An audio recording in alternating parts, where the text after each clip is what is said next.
এই 5টি জিনিসই আপনার ইমানকে করে ফেলছে দুর্বল থেকে দুর্বলতর। 1 নাম্বার হলো সর্বদা গান বাজনায় মত্ত থাকা।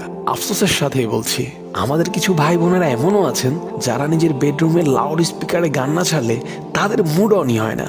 আমার সত্যিই বুঝে আসে না হারাম মিউজিকগুলো কিভাবে একজন মুমিনের মানসিক শান্তির কারণ হতে পারে, অথচ আল্লাহ রাসূল সাল্লাল্লাহু আলাইহি ওয়াসাল্লাম বলেছেন, আল গিনা ইউনবিতুন নিফাক ফিল কলব কামা ইউনবিতুল মাউজ যারা। যার অর্থ দাঁড়ায়, পানি যেভাবে ফসল উৎপাদন করে ঠিক তেমনই ভাবে গান বাজনা মানুষের অন্তরে কপটতা উৎপাদন করে, আপনার ইমানকে দুর্বল করে ফেলছে।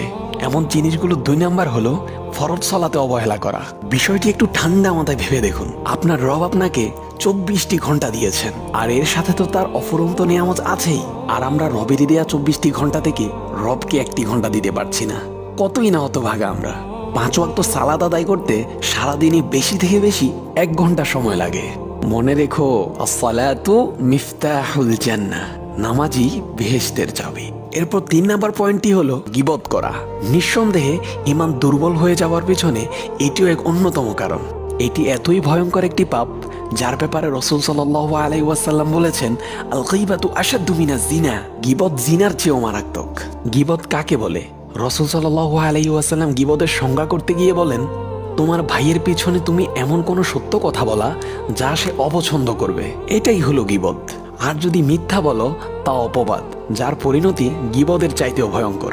গীবতের সংজ্ঞাটি যদি আপনার বুঝে না আসে, তাহলে সংজ্ঞাটি আবারও শোনার অনুরোধ রইল, কারণ আমরা অনেকেই আছি যারা না বুঝে গীবত করে ফেলি, অর্থাৎ মৃত ভাইয়ের মাংস খেয়ে ফেলি। নাউযু বিল্লাহি মিন যালিক।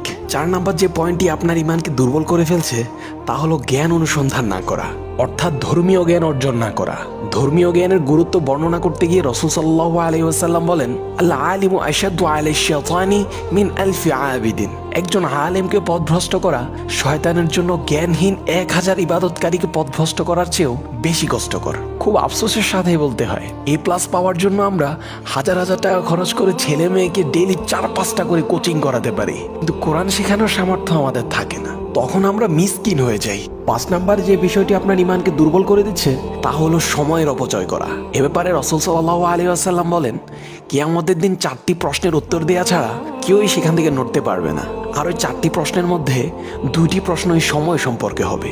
1 নাম্বার হলো তোমার জীবনকে তুমি কিসে ব্যয় করেছো, এবং দ্বিতীয় প্রশ্নটি হলো তোমার যৌবনকে তুমি কি কাজে ব্যয় করেছো।